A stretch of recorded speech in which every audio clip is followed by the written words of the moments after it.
Hello बच्चों, जय हिंद। आप सभी का दिव्यांश एकेडमी चैनल पर स्वागत है। आप लोग कैसे हैं? अच्छे हैं? आशा करते हैं आप लोग अच्छे होंगे। तो हमारा टॉपिक चल रहा है बहुपद, पॉलिनोमियल्स। तो इसमें हमने इंट्रोडक्शन पार्ट 1 में हमने बताया था कुछ महत्वपूर्ण परिभाषाओं के बारे में, जैसे बीजीय व्यंजक है, ठीक है, चर राशि क्या होती है, अचर राशि क्या होती है। फिर हमने बताया था एक चर वाला बहुपद, ऐसा बहुपद जिसमें क्या एक ही चर होता है वो क्या कहलाता है, एक चर वाला बहुपद कहलाता है। फिर हमने बहुपद की पहचान करना बताया था आपको कि बहुपद की पहचान में आपको क्या देखना है कि उसमें जो है घातें क्या होनी चाहिए, पूर्ण संख्या होनी चाहिए। घातें क्या होनी चाहिए? पूर्ण संख्या होनी चाहिए, ठीक है। और ये भी हमने बताया था कि बहुपद की परिभाषा के बारे में उसके व्यापक जो उसका व्यापक परिभाषा है, ठीक है, पी ऑफ एक्स बराबर, उसको भी हमने आपको बताया था। और फिर हमने मानक बहुपद क्या होता है उसको भी बताया था। मानक बहुपद क्या है? बहुपदों को, बहुपद में जो है उसको चर की घातों के रूप में व्यवस्थित करना, ठीक है, चर की घातों के आरोही क्रम में और अवरोही क्रम में, आरोही क्रम और अवरोही क्रम में व्यवस्थित करना ही क्या कहलाता है? मानक बहुपद कहलाता है, ठीक है। व्यवस्थित करना जो है वो क्या है? मानक बहुपद है। फिर हमने बताया था बहुपद की घात। बहुपद की घात क्या होती है? बहुपद की घात में हमने बताया था कि चर राशि की, बहुपद में उपस्थित चर राशि की अधिकतम घात वो क्या कहलाती है? बहुपद की घात कहलाती है, ठीक है। तो इतना हमने बताया था। अब हम देखते हैं कि बहुपदों का विभाजन, ठीक है, बहुपदों का विभाजन। आज का हमारा टॉपिक है बहुपदों का विभाजन, वर्गीकरण, ठीक है, बहुपदों का वर्गीकरण। तो बहुपदों का वर्गीकरण मुख्यतः दो प्रकार से किया जा सकता है, ठीक है। बहुपदों का वर्गीकरण जो है मुख्यतः हम दो प्रकार से करते हैं। एक पदों के आधार पे, ठीक है, एक पदों की संख्या के आधार पे, और दूसरा घात की संख्या के आधार पे, ठीक है। एक तो है हमारा पदों की संख्या के आधार पर, दूसरा हमारा घात की संख्या के आधार पे, ठीक है। तो सबसे पहले हम जानेंगे कि पदों की संख्या के आधार पे बहुपद के प्रकार। तो लिखेंगे पदों की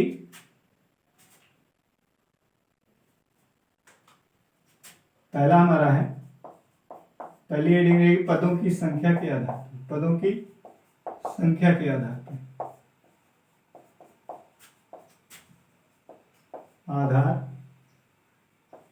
आधार पर, ठीक है, पदों की संख्या के आधार पर। सबसे पहले इसको हम देखेंगे, ठीक है।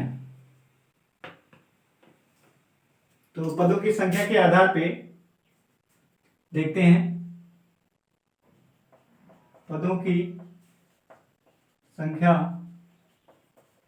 के आधार पर बहुपदों को निम्नलिखित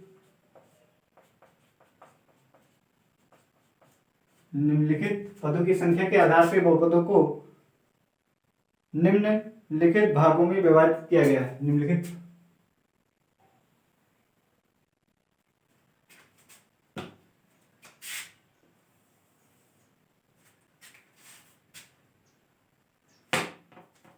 भागों में विभाजित किया गया है।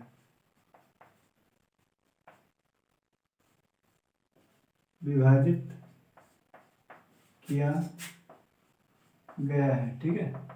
पदों की संख्या के आधार पर बहुपदों को निम्नलिखित भागों में विभाजित किया गया है। पहला है आपका एक पदीय बहुपद। पहला क्या है? एक पदीय बहुपद। एक पदीय बहुपद। एक पदीय बहुपद क्या होता है? एक पदीय बहुपद आइए जानते हैं। एक पदीय बहुपद ऐसा बहुपद जिसमें केवल एक पद होता है। ऐसा बहुपद जिसमें केवल एक पद होता है वो क्या कहलाता है? एक पदीय बहुपद, ठीक है। देखते हैं,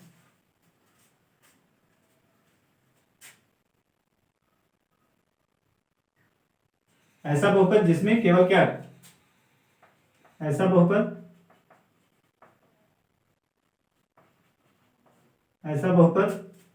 जिसमें केवल एक पद होता है। एक पद होता है, एक पद होता है वो क्या कहलाता है? ऐसा बहुपद जिसमें केवल एक पद होता है वो क्या कहलाता है? एक पदीय बहुपद। ठीक है, जैसे जैसे आपका हो गया 5x, ठीक, -7x, या 1/2y आदि। ठीक है, ये सब क्या है? एक पदीय बहुपद। ये सब क्या है? एक पदीय बहुपद है। ठीक, या आप और एग्जांपल लिख सकते हैं, जैसे 5 हो गया आपका, 4 की घात 2 हो गया, ये सब। ठीक है, आदि।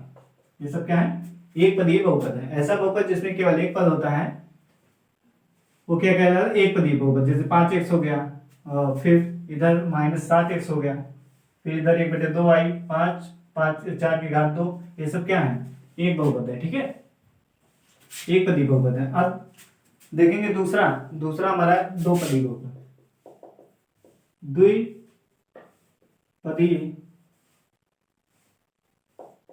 द्विपदीय बहुपद। द्विपदीय बहुपद ऐसा बहुपद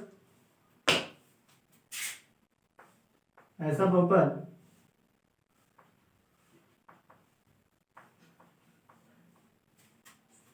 ऐसा बहुपद जिसमें दो पद होता है।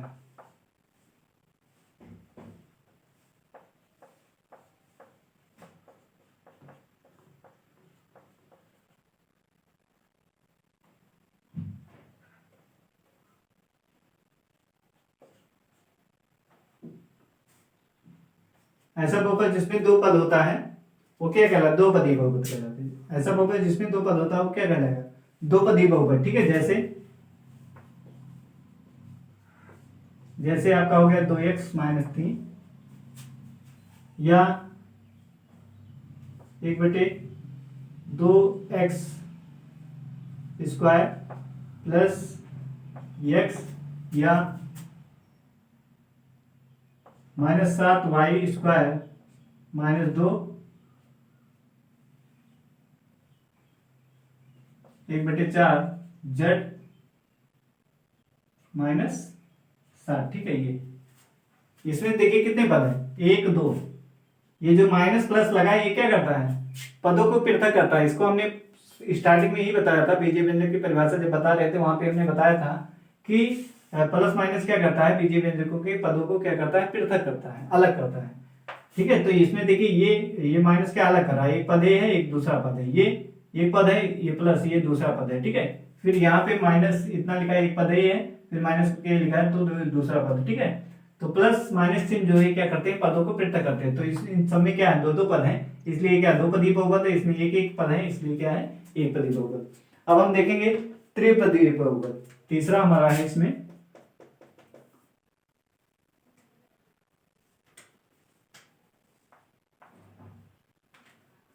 त्रिपदीय बहुपद।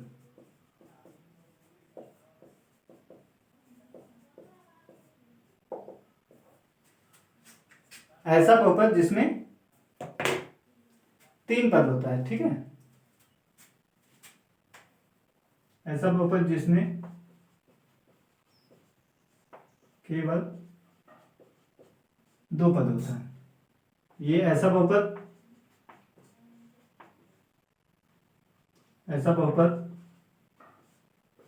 जिसमें केवल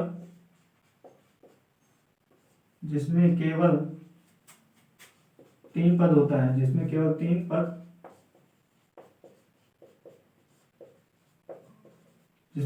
पद होता है वो क्या कहलाएगा? त्रिपदीय बहुपद। ऐसा बहुपद जिसमें केवल तीन पद होता है क्या कहलाएगा? त्रिपदीय बहुपद। जैसे 2x² - x + 1। ठीक है, ये हो गया। ऐसे मान लो 1/4y² -3y + 1। ठीक, ये हो गया। इस तरीके से आपका जैसे हो गया z² -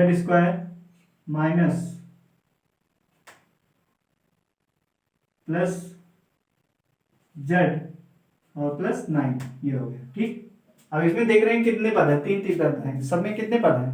तीन तीन पद हैं। ठीक है,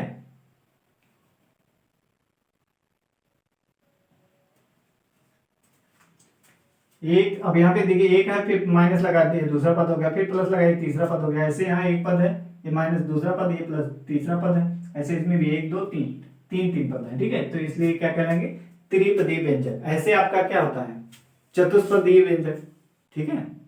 चतुर्पदीय व्यंजक या चतुष्पदीय व्यंजक, ऐसे पंचपदीय व्यंजक ऐसे होता है, ठीक है। उसमें भी क्या, चतुर्पदीय में क्या होगा, चार पद होंगे, ठीक है।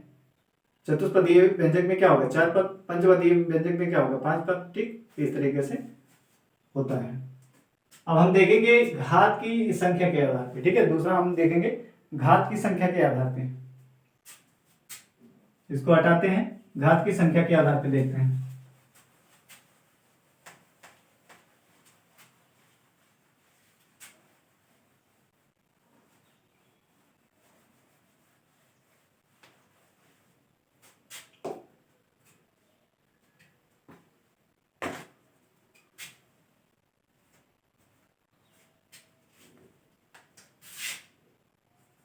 घात, घात की संख्या के आधार पे, ठीक है। तो घात की संख्या के आधार पे, घात की संख्या के आधार पे पर बहुपदों को निम्नलिखित भागों में विभाजित किया गया। पहला, सबसे पहला आप देखेंगे, सबसे पहला है आपका अचर पद।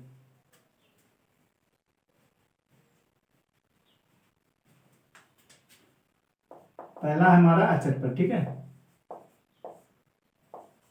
पहला क्या है, अचर बहुपद, या इसी को क्या लिखते हैं, अचर बहुपद। अचर बहुपद, ठीक है, ये हो गया। तो इसमें देखिए अचर बहुपद क्या होता है,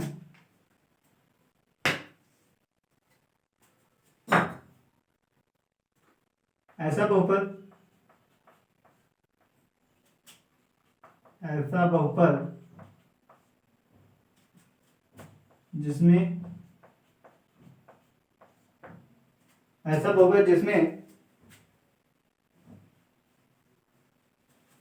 ऐसा बहुपद जिसमें चर राशि, जिसमें चर राशि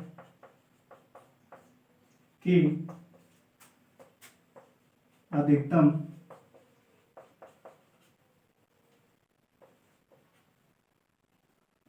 चर राशि की अधिकतम घात शून्य हो।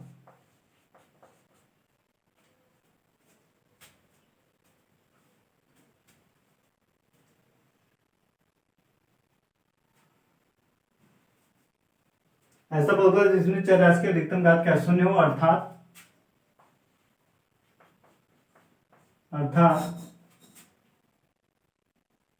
एक अचर पद हो, एक अचर पद हो, एक क्या होगा, अर्थात एक अचर पद हो,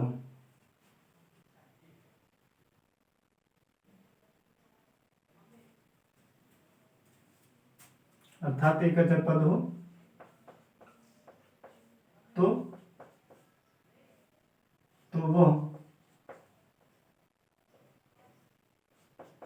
वो अचर बहुपद कहलाता है। तो वह अचर बहुपद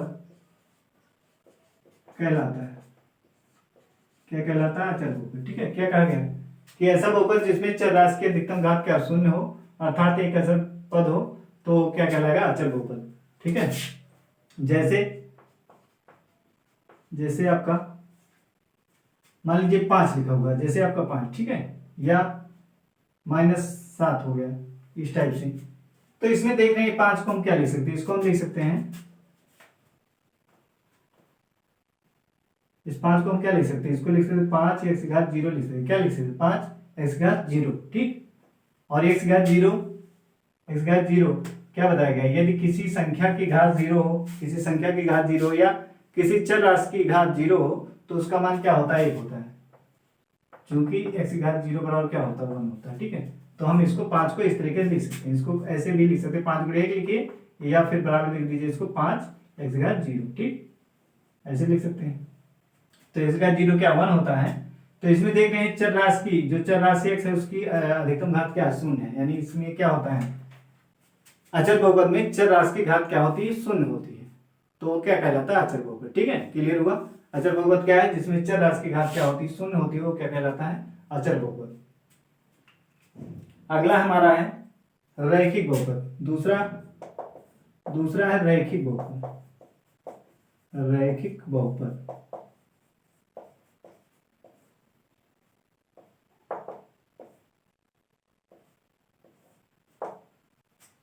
रैखिक बहुपद, ठीक है। तो ये क्या होता है? ऐसा बहुपद, ऐसा बहुपद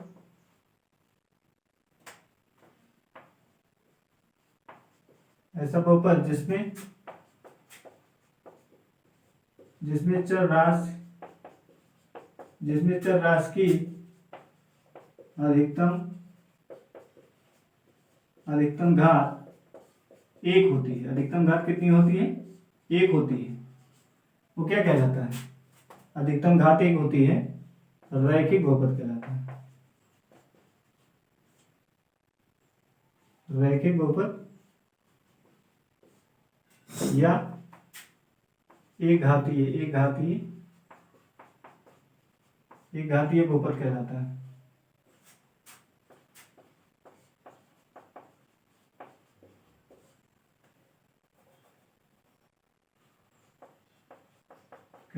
ठीक है। क्या कहा गया कि ऐसा बहुपद जिसमें चर राशि की अधिकतम घात क्या एक होती है। अधिकतम घात कितनी होती है? एक होती है। वो क्या कहलाता है? वो रैखिक बहुपद या एक घातीय बहुपद कहलाता है। ठीक, जैसे आपका हो गया 5x, जैसे 5x, ठीक है। इसमें क्या है? एक घात के लिए ये घातीय बहुपद है, ठीक है। या आपका हो गया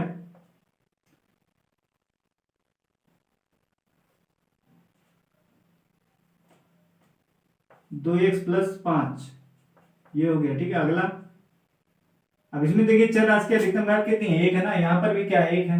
और ऐसे लिख सकते हैं, मान लीजिए 1/4 x - 1, ठीक है, ये हो गया। इस तरीके से और लिख सकते हैं y, ठीक है, और लिख सकते हैं ऐसे। तो इसमें मतलब क्या है? सिर्फ समझना आपको ये है कि उसमें जो चर राशि आया है उसकी घात क्या होनी चाहिए? अधिकतम एक होनी चाहिए। जैसे आपका हो गया -5y + 2। अब इसमें देखो y चर आया ना, y चर राशि है। इसमें क्या है? x चर राशि है। तो क्या इसमें देख रहे हैं एक घात इसकी है, इसकी भी, इसकी भी। तो ये क्या है? एक घातीय बहुपद है या रैखिक बहुपद है। इसमें देख रहे हैं y चर राशि आई है, तो y की घात क्या है कि इसलिए भी ये क्या है? रैखिक बहुपद है। इसी तरीके से आप z में भी लिख सकते हैं। मान लीजिए आपका है -5/4 z और +3, ठीक है, ये। तो इसमें z की ये हम चर राशि कितनी आएगी? z, और चर राशि कितनी है? z है, ठीक है। चर राशि क्या है? z। इसकी घात कितनी है? एक है। तो ये क्या, कैसा बहुपद है? रैखिक बहुपद है, एक घातीय बहुपद है, ठीक।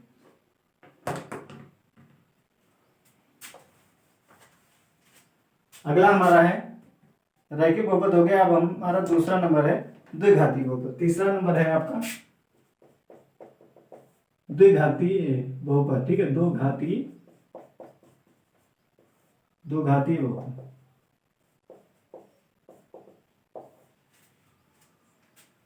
दो घातीय बहुपद कहता है कैसा होता है?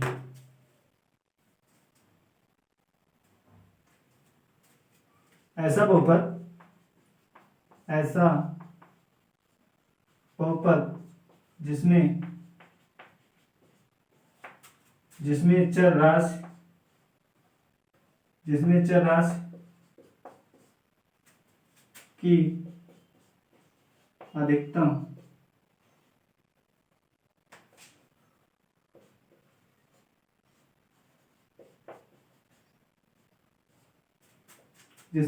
की अधिकतम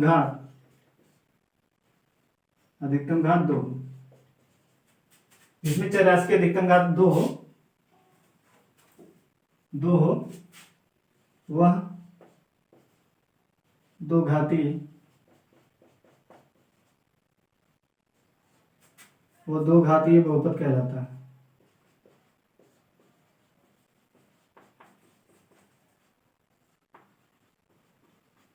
वो क्या कहलाता है? दो घातीय बहुपद कहलाता है, ठीक है।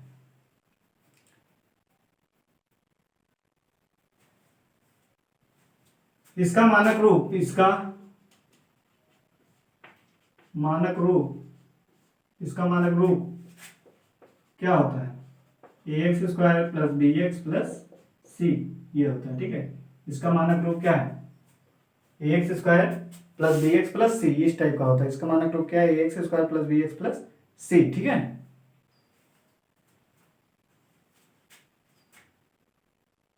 जहां ए कामा बी कामा सी अचर राशियां हैं। क्या है? अचर राशियां हैं, अचर राशियां हैं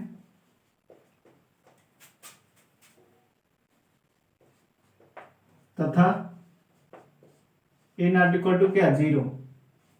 ए नॉट इक्वल टू क्या होना चाहिए? जीरो। अगर ये तुम्हारा ये जो ए है ये जीरो हो जाएगा तो क्या है? ये पद वाला ये पद क्या हो जाएगा? जीरो हो जाएगा। तो क्या दो ही पद तो बचेगा, मतलब दो पद बचेगा। अब इसमें चर राशि की घात क्या है? एक है, तो ये दो घाती बहुपद थोड़ा होगा, इसलिए ए जीरो नहीं होना चाहिए। यही ए नॉट इक्वल टू जीरो। ठीक है, यदि ए जीरो हो गया तो फिर ये दो घात का बहुपद नहीं रह जाएगा। ठीक है, इसलिए ए नॉट इक्वल टू जीरो होना चाहिए। ऐसे रैखिक बहुपद जो हमारा था उसमें भी हम इसका मानक रूप क्या लिख सकते हैं? इसका मानक रूप लिख सकते हैं, इसका मानक रूप, मानक रूप रैखिक बहुपद का मानक रूप क्या होता है? A x plus B, A x plus B, ये इसका मानक रूप है। जहां पे ए और बी क्या है? ए और बी क्या है? अचर राशियां हैं, और यहाँ पे जो है अचर है, ये क्या है? अचर राशियां हैं, और ए नॉट इक्वल टू जीरो होना चाहिए। ठीक है, यहाँ पे क्या होना चाहिए? ए नॉट इक्वल टू जीरो। अगर ये जीरो हो गया तो ये क्या है? ये रैखिक बहुपद नहीं रह जाएगा। ठीक है, तो रैखिक बहुपद का जो है मानक रूप क्या होता है? ए एक्स प्लस बी, इस टाइप का। तो ये हो गया। अब इसमें एग्जांपल देखिए,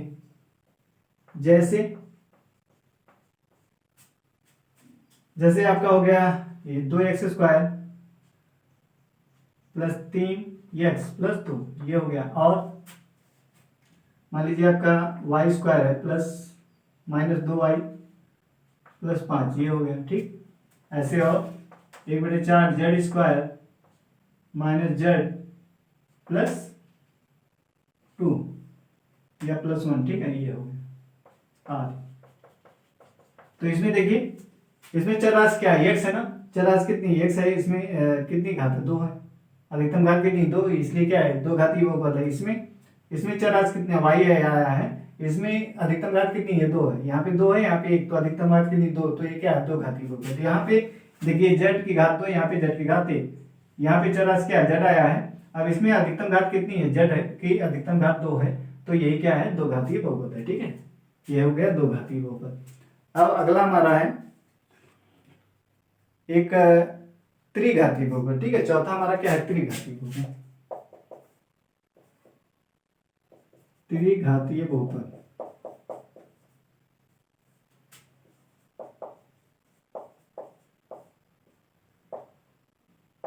त्रिघातीय बहुपद क्या होता है? इसको देखिए, ऐसा बहुपद जिसमें चर राशि की अधिकतम घात क्या हो? तीन हो, वो क्या कहेगा? त्रिघातीय। ऐसा बहुपद, ऐसा बहुपद जिसमें चर राशि, ऐसा बहुपद जिसमें चर राशि की अधिकतम घात तीन हो, अधिकतम घात तीन हो, तो वह त्रिघातीय बहुपद कहलाता है। बहुपद कहलाता है। वह क्या कहलाता है? त्रिघातीय बहुपद। ठीक है, इसका मानक रूप क्या होता है? इसका मानक रूप देख लीजिए, त्रिघातीय का मानक रूप। ठीक है, इसका मानक रूप ए एक्स की घात तीन plus b x square plus c x plus d बराबर। ठीक, इसका मानक रूप जो है,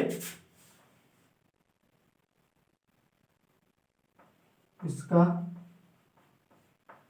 मानक रूप ए एक्स की घात तीन plus b x square plus c x plus d, इस टाइप का होता है,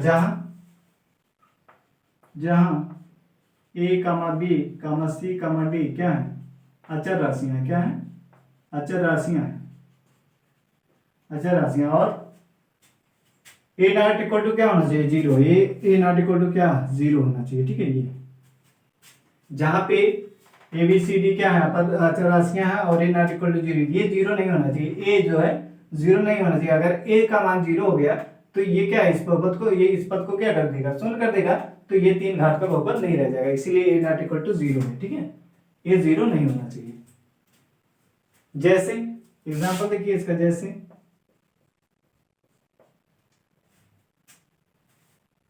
जैसे हो गया 2x³ plus 3x² plus x plus 2, ये हो गया। ठीक है, ऐसे और लिख सकते हैं। जैसे हो गया y³ minus y² plus 2y plus 3, ये हो गया। ठीक है, ऐसे और लिख सकते हैं 2/3 minus 2/3 z³ plus z² minus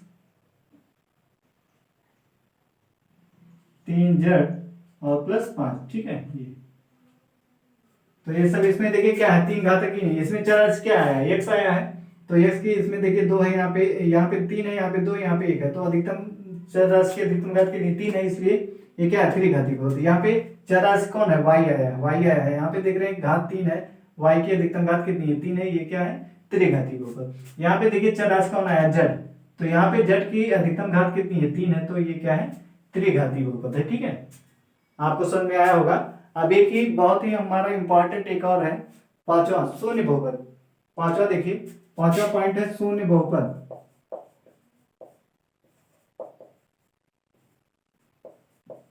शून्य बहुपद, ठीक है, ये बहुतों को अगर पूछ लेंगे तो पता नहीं रहेगा। ठीक है, शून्य बहुपद के बारे में अगर पूछा जाए, इसकी अधिकतम घात क्या होती है, तो ये काफी लोग नहीं बता पाएंगे। ठीक है, तो इसको देखिए ये क्या होता है,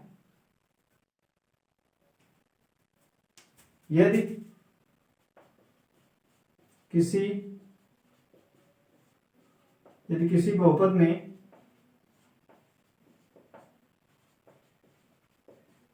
बहुपद में सभी पदों के गुणांक शून्य हो, यदि किसी बहुपद में सभी पदों के गुणांक शून्य हो, के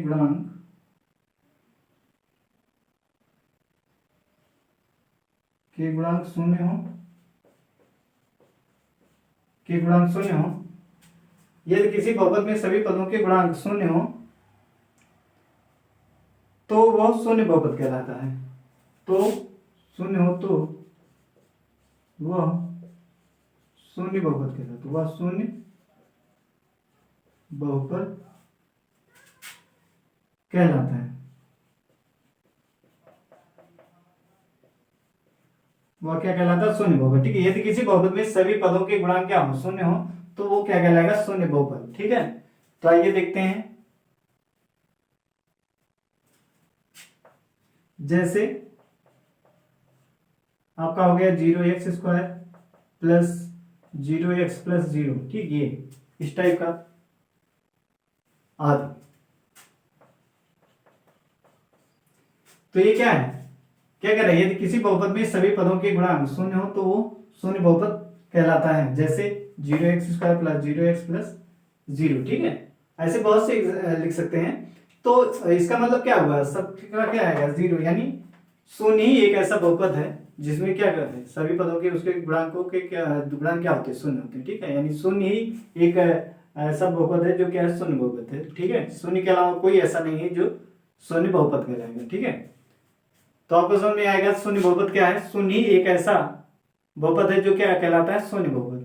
ठीक, अब इसमें देख रहे हैं, इसमें क्या है, चरों का क्या हो रहा है, गुणांक 0 है, इसलिए क्या कहलाएगा, शून्य बहुपद कहलाएगा। क्या कहलाएगा, शून्य बहुपद। ठीक है, यदि किसी बहुपद में सभी पदों के गुणांक शून्य हो तो वो शून्य बहुपद कहलाता है। जैसे 0x² प्लस 0x प्लस 0। अगर इसकी घात की बात कहा जाए, इसकी घात, तो इसकी घात अपरिभाषित है, इसकी घात क्या है, अपरिभाषित है, ठीक है। इसकी अधिकतम घात अगर पूछते हैं तो इसकी घात क्या कहेंगे, अपरिभाषित लिख देंगे। इसकी घात, इसकी घात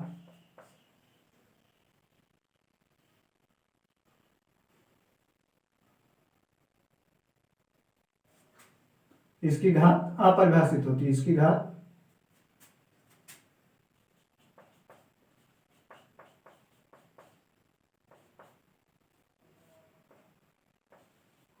इसकी घात अपरिभाषित है, इसकी घात क्या है, अपरिभाषित है, ठीक है।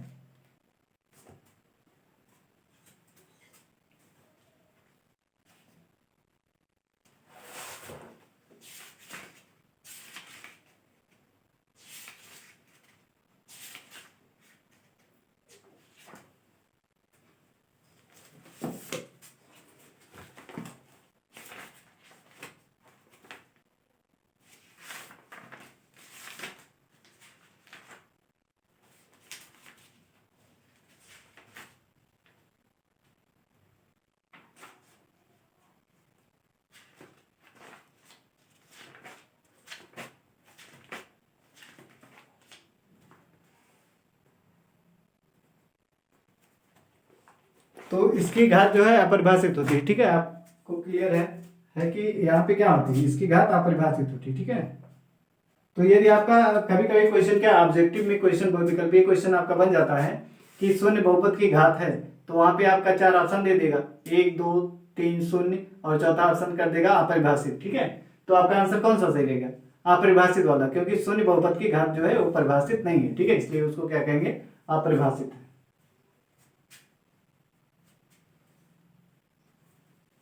तो ये हो गया आपका बहुपद का प्रकार, वर्गीकरण, ठीक है। तो ऐसे आपको क्या त्रिघातीय है, चतुर्थ घातीय है, पंचघातीय है, तो ऐसे क्या हो जाएगा, घात बढ़ती जाएगी, बहुपद बनता जाएगा। ऐसा बहुपद जिसमें क्या चरास की अधिकतम घात क्या 4 हो तो क्या कहलाएगा, चतुर्थ घाती बहुपद कहलाएगा। या कहा जाए कि पंचघाती बहुपद, तो उसमें क्या चरास की अधिकतम घात कितनी होनी है, 5 होनी चाहिए, तो क्या पंचघाती बहुपद है, ठीक है। इस तरीके से घात जैसे जैसे बढ़ती जाएगी वो उस तरीके से उसका नाम चेंज होता जाएगा। तो अब हम देखेंगे बहुपद का मान। अब इसके आगे हम क्या देखेंगे, बहुपद का मान क्या होता है, ठीक है।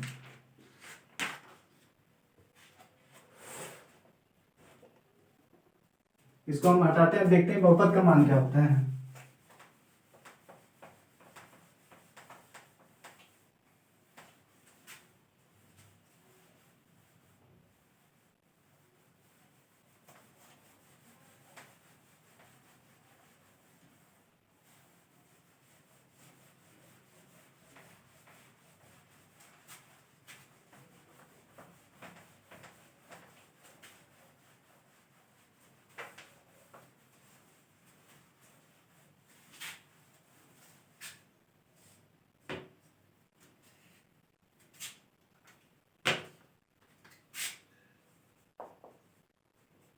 बहुपद का मान,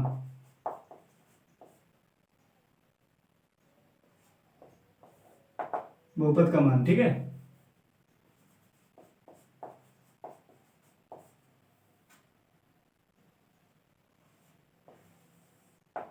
तो देखिए बहुपद का मान क्या है,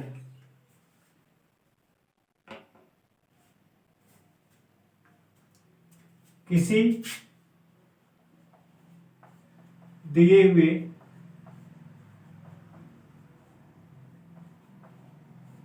किसी दिए हुए बहुपद में, किसी दिए हुए बहुपद में, किसी दिए हुए बहुपद में चर का विशेष मान रखने पर, चर का विशेष मान रखने पर, विशेष मान रखने पर जो मान प्राप्त होता है, विशेष मान रखने पर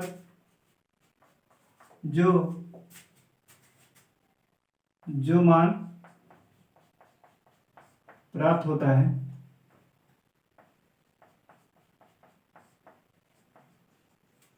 वह बहुपद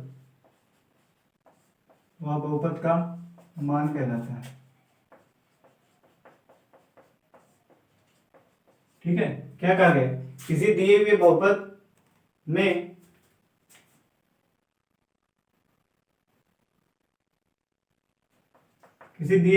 में चर का विशेष मान रखने पर जो मान प्राप्त होता है वो बहुपद का मान कहलाता है। ठीक है, जैसे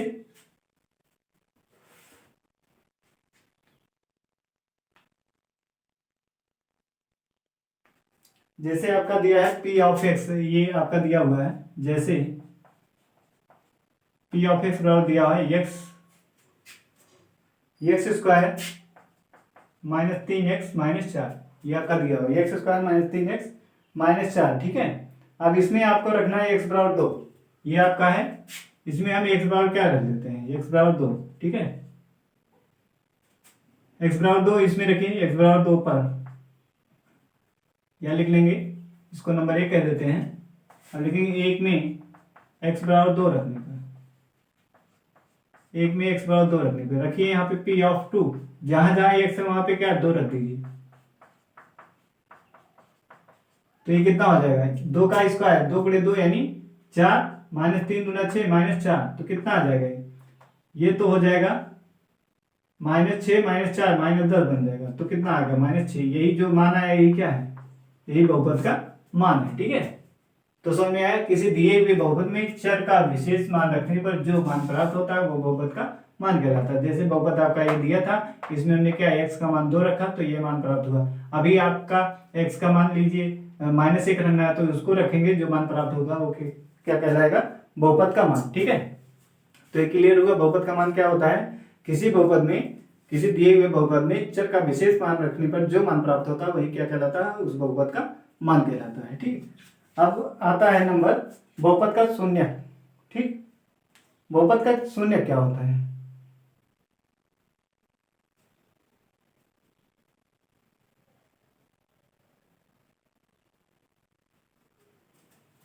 तो बहुपद का शून्य देखते हैं।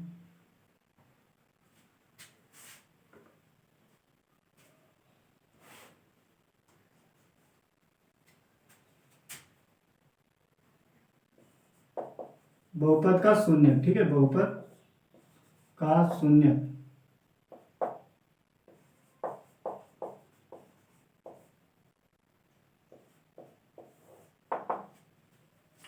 तो इसका क्या होगा, इसको लिखेंगे किसी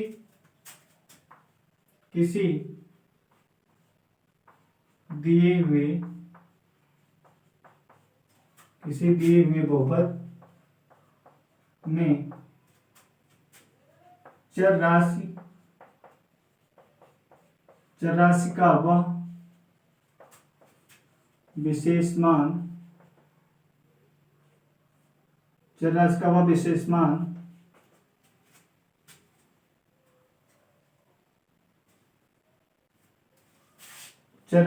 विशेष मान जिसे बहुपद में रखने पर बहुपद का मान शून्य हो जाता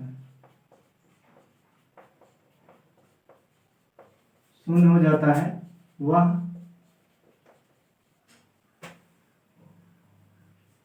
बहुपद का शून्य कहलाता है, वह बहुपद का शून्य कहलाता है। ठीक है, वह क्या कहलाता है, बहुपद का शून्य कहलाता है।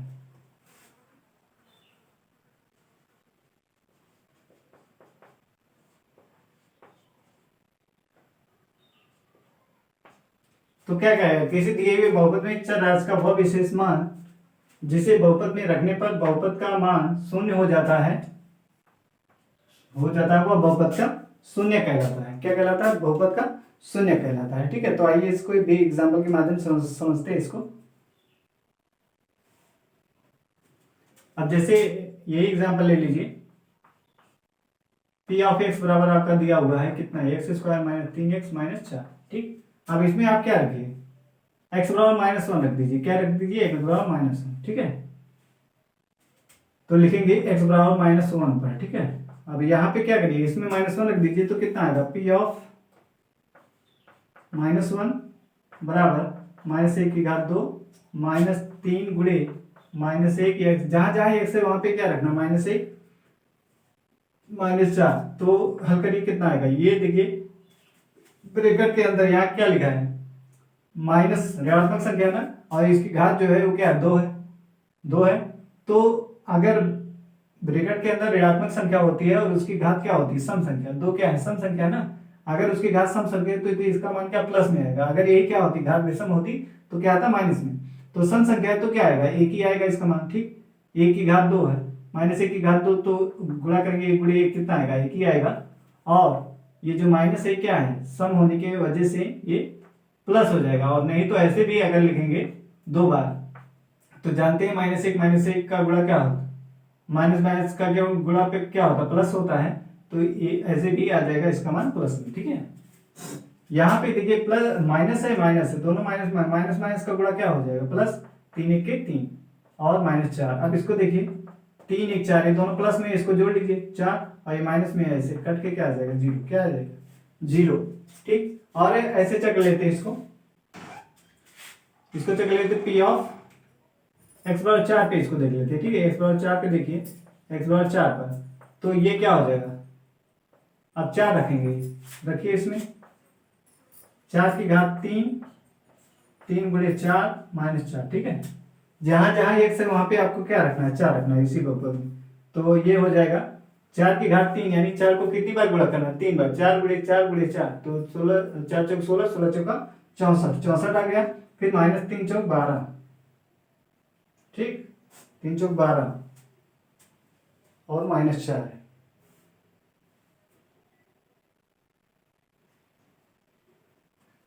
ये स्क्वायर है, यहाँ पे ध्यान दीजिए, ये स्क्वायर है ना, हाँ, तो ये स्क्वायर लिखना पड़ेगा। अब देखिए कितना है, ये स्क्वायर में है ना, एक्स स्क्वायर -3x, तो ये 4 की घात 2 हो गया, तो कितना हो गया, 4 गुणे 4 यानी 16 आ जाएगा। -4 थी 12, और ये क्या, -4। अब इसको देखिए 16 और ये माइनस माइनस है, दोनों क्या है, माइनस है ना, तो -12 और -4 कितना हो जाएगा, -16 आ जाएगा। अब ये भी देखो 16 प्लस और माइनस कट के क्या आ जाएगा, 0 आ जाएगा, क्या आ जाएगा, 0 आ जाएगा, ठीक है। तो यहाँ पे लिखेंगे अतः x बराबर -1 और x बराबर 4 बहुपद के क्या है, बहुपद के शून्य, बहुपद के क्या है, शून्य, ठीक है। तो समझ में आया आपको। बहुपद का मान क्या कहलाता है, किसी दिए हुए बहुपद में चर का विशेष मान रखने पर जो मान प्राप्त होता है वो क्या, बहुपद का मान कहलाता है। और बहुपद का शून्य, किसी दिए हुए बहुपद में चर राशि का वह विशेष मान जिसे बहुपद में रखने पर बहुपद का मान शून्य हो जाता है, वो बहुपद का क्या कहलाता है, शून्य। जैसे हमने x बराबर -1 इस बहुपद में रखा तो इसका मान 0 मिला है, इसी बहुपद में x बराबर 4 रखा तो क्या, इसका मान 0 मिला। तो इस बहुपद का शून्य क्या हो गया, x बराबर -1 और x बराबर 4 इस बहुपद के क्या है, शून्य है, ठीक है। तो बहुपद का मान और शून्य में आपको डिफरेंस पता होगा और समझ में आया होगा कि बहुपद का मान क्या होता है, शून्य क्या होता है, ठीक है। अब इसे हमें देखना बहुपद के शून्यकों का ज्यामितीय अर्थ। अभी तक हमने इसको ऐसे देखा, ठीक है। अब हमें इसका देखना है ज्यामितीय अर्थ। थोड़ा इसमें और समझ लीजिए, अगर आपका कोई बहुपद दिया है तो शून्य कैसे निकालते हैं। जैसे मान लीजिए आपका दिया px बराबर 2x + 3, क्या दिया है, 2x + 3 दिया है, ठीक है। तो इसका शून्य निकालने के लिए क्या करेंगे, इसको आप 0 कर देंगे, इसको क्या कर देंगे, p ऑफ x = क्या कर देंगे, 0, ठीक। तो 2x + 3 बराबर क्या लिखेंगे, 0। तो यहां से पक्षांतर करेंगे, 2x, 3 को उधर करेंगे तो क्या माइनस हो जाएगा, और x बराबर लिखेंगे तो क्या -3/2। और ये x क्या है, ये x जो है ये क्या है, x बराबर -3/2 क्या है, बहुपद का शून्य, क्या है, बहुपद का शून्य है, ठीक है। बहुपद का क्या है, शून्य है। तो बहुपद का शून्य निकालने के लिए क्या करते हैं, बहुपद में हम या तो कोई विशेष मान रखें, और यदि उसका मान शून्य हो जाता तो क्या होता है, बहुपद का शून्य कहलाता है। यदि आपका रैखिक बहुपद दिया हुआ है तो उसमें आप क्या करेंगे, उस बहुपद को शून्य के बराबर कर देंगे। तो जब शून्य के बराबर करेंगे वहां से जो x का मान आएगा वो क्या कहलाएगा, बहुपद का शून्य कहलाएगा, ठीक है। अब इसका हमें ज्यामितीय अर्थ है, बहुपद के शून्यकों का ज्यामितीय निरूपण नेक्स्ट वीडियो में देखेंगे। तो बस आज के लिए इतना ही।